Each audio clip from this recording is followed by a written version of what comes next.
कई तरह की बातचीत कही जा रही है कि वो प्राइम मिनिस्टर मोदी के साथ करेंगे, और पाकिस्तान में कई लोग ये बात भी कर रहे हैं कि क्या पाकिस्तान हिंदुस्तान के लिए भी क्या कोई मैसेज लेकर आए हैं, ये इतने शॉर्ट विजिट उनके क्यों हो रहे हैं, कैसे देखते हैं आप उनके इस है कि भारत और यूएई ने एक लेटर ऑफ इंटेंट साइन किया है towards building a framework for strategic defence partnership. जी, वही स्ट्रेटेजिक डिफेंस पार्टनरशिप जो पाकिस्तान ने सऊदी के साथ पे भी अगर कतर, यूएई और सऊदी अरेबिया बज़ाहिर तो हमें ऐसे लगता है कि जी बस अपने काम से काम रखने वाले ममालिक है, लेकिन जो दुनिया की डिप्लोमेसी है उसमें इनका बड़ा कलीदी किरदार है। सबसे बड़ी बात तो यह है कि यूएई के राष्ट्रपति के साथ काफी हाई पावर्ड डेलीगेशन भारत के दौरे पर पहुंचा और लेटर ऑफ इंटेंट इस विषय पर साइन किया गया कि स्ट्रेटेजिक डिफेंस पार्टनरशिप को आगे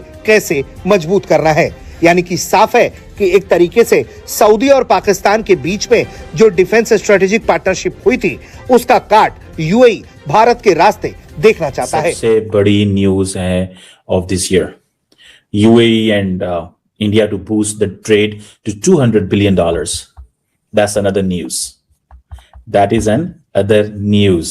और ये जो यूएई और इंडिया जो कंक्लूड करेंगे फ्रेममेंट एग्रीमेंट ऑन डिफेंस, इसकी अनाउंसमेंट फॉरेन सेक्रेटरी विक्रम मिश्री ने कर दिया। इस वक्त बड़ी डेवलपमेंट जो साउथ एशिया से या इस खित्ते से हो रही है वो ये है कि भारत और UAE, United Arab Emirates, they have signed or signing or to sign the strategic defense agreement partnership in near future. Pakistan में कई लोग ये बात भी कर रहे हैं कि क्या पाकिस्तान हिंदुस्तान के लिए भी क्या कोई मैसेज लेकर आए हैं, ये इतने शॉर्ट विजिट उनके क्यों हो रहे हैं, कैसे देखते हैं आप उनके इस विजिट को। और वैसे गजा के लिए भी कहा जा रहा है कि गजा के ऊपर जो मीटिंग चल रही है शायद उसकी बात करने आए हैं, लेकिन ये इतने लंबा ट्रेवल करके जो है यूएई से पहले पाकिस्तान पहुंचे, उसके बाद कुछ अर्से बाद ये भारत गए, तो ऐसी कौन सी बात हो सकती है जिसके लिए आपको लगता है कि विजिट चल रहे हैं।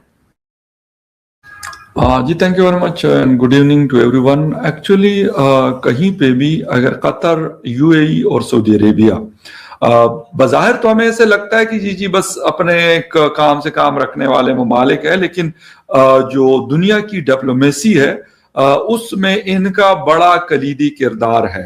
वो मिडिल ईस्ट से हट कर मैं बात कर रहा हूँ, वो ईरान हो सकता है, वो पाकिस्तान इंडिया हो सकता है, वो इजराइल हो सकता है, वो आपका अमेरिका ईरान हो सकता है। ये सारी चीजें इसके ऊपर इनका एक बड़ा होल्ड है और ये अपनी एक मैं ये कहूंगा कि शायद खामोश सफारतकारी, अगर मैं कहूं तो शायद ये वर्ड गलत ना हो। अफगानिस्तान के हवाले से हमने कतर का रोल देखा है लास्ट 5, 6, 7 या बल्कि लास्ट 10 ईयर्स में हमने ये चीज देखी है। राइट नाउ 2-3 बड़े इश्यूज हैं। फलस्तीन गजा का इशू मेरे ख्याल की इससे ढका छुपा नहीं है, 4 साल से है। रशिया यूक्रेन जंग का भी है, लेकिन उसमें शायद मिडिल ईस्ट उस तरीके का रोल प्ले नहीं कर रहा। बट ईरान, अमेरिका में middle east, Saudi Arabia, UAE and Qatar and इसके साथ जॉर्डन वगैरह जो है, इनका बहुत बड़ा अहम रोल है और ये रोल प्ले करते भी हैं। लेकिन पाकिस्तान इंडिया के दरमियान भी जो मामलात है उसमें भी इनका एक रोल है। शेख ज़ैद अल नहयान साहब की बड़ी दोस्ती है नरेंद्र मोदी साहब से और बड़ा एक दूसरे को बाई कहकर वो लोग पुकारते हैं। तो लाजमी सी बात है कि एक दूसरे के ऊपर एक ट्रस्ट का लेवल इतना हाई है कि तब जाकर वो बाई कहकर पुकारते हैं। और इसके अलावा भी बहुत सारे ऐसे मामलात हैं जिसमें अगर हम बात करें तो इंडिया के तकरीबन 4.3 मिलियन लोग काम करते हैं यूएई के अंदर। एक बहुत बड़ी तादाद है, शायद जितने भी दूसरे कंट्रीज के लोग हैं उसमें से सबसे बड़ी तादाद इस वक्त इंडिया की है जो यूएई में सब। इस वक्त बड़ी डेवलपमेंट जो साउथ एशिया से या इस खित्ते से हो रही है वो ये है कि भारत और UAE, United Arab Emirates, they have signed और signing or to sign the strategic defense agreement partnership in near future. समझ रहे हैं बात को? ये सबसे बड़ी न्यूज है of this year. UAE and India to boost the trade to $200 billion. That's another news. That is an other news. और ये जो यूएई और इंडिया जो कंक्लूड करेंगे फ्रेममेंट एग्रीमेंट ऑन डिफेंस, इसकी अनाउंसमेंट फॉरेन सेक्रेटरी विक्रम मिश्री ने कर दी है. That's a big thing, very big thing. ये कोई वो जैसे कहेंगे कोई मजाक वाली चीज नहीं है. इसके बहुत ज्यादा इम्प्लीकेशंस हैं और मैं इसको स्टडी कर रहा हूँ.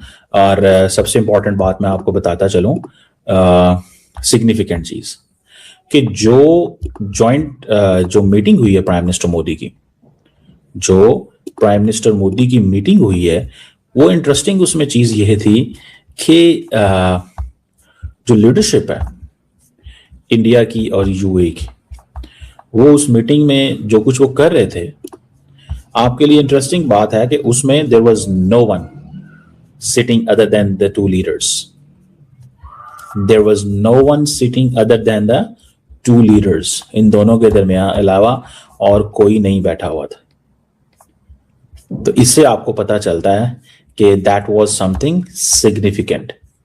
ये एक सिग्निफिकेंट चीज है, आप इसको इग्नोर नहीं कर सकते. अदर देन दैट इसमें बातें तो हम बहुत जारी कर सकते हैं. आपको पता है थोड़ा अर्सा पहले पाकिस्तान और सऊदी अरब ने डिफेंस एग्रीमेंट किया था. अब ये जो डिफेंस एग्रीमेंट है, इसकी जो नेचर है वो कैसी होगी, ये एक सवाल है. क्योंकि पाकिस्तान और सऊदी अरब ने तो ये कहा था कि an attack on one is an attack on the other. An attack on one is the attack on other. ये पाकिस्तान और सऊदी अरब ने बात किया था. अगर ये चीज ये भी करते हैं, फॉर एग्जाम्पल ये चीज ये भी करते हैं, तो फिर it is going to be a different thing. ये एक डिफरेंट चीज जो है ना वो होने जा रही है. और ये आप देखें कि रीजनल ग्लोबल इश्यूज पे वो हमने कहते हैं बात की है, फोकस किया था, जो हमारा across trade, investment, defence, technology, people to people ties, ये सब कुछ. हमारे केस में ये है, हमारे तो आपको पता है यूएई के वीजे भी बंद हैं टू बी ऑनेस्ट. यानी कि हमारे लोग जो हैं वो they can't go to UAE. अगर आप 50 प्लस हैं and you are with the family तो you can go, otherwise this is not possible. ये आपके लिए मुमकिन नहीं है. दैट इज सिग्निफिकेंट चीज है, मैं इसको बहुत सिग्निफिकेंट समझता हूँ. नमस्कार दोस्तों, आज की बड़ी खबर, भारत और यूएई ने स्ट्रेटेजिक पार्टनरशिप की जो डील साइन की है वो पाकिस्तानी मीडिया के होश उड़ा रही है. पीएम मोदी ने एयरपोर्ट पर ही यूएई राष्ट्रपति शेख मोहम्मद बिन जायद को गले लगाकर स्वागत किया और महज 1.5 घंटे की मीटिंग में 12 मेगा समझौते हो गए. व्यापार को $200 अरब तक ले जाने का टारगेट, रक्षा साझेदारी, अंतरिक्ष मिशन, एआई और सुपर कंप्यूटर, सब कुछ फाइनल. पाकिस्तान अपनी सऊदी डील का ढोल पीट रहा था जो महज 20 बिलियन की है, लेकिन भारत यूएई ने 10 गुना बड़ा धमाका कर दिया.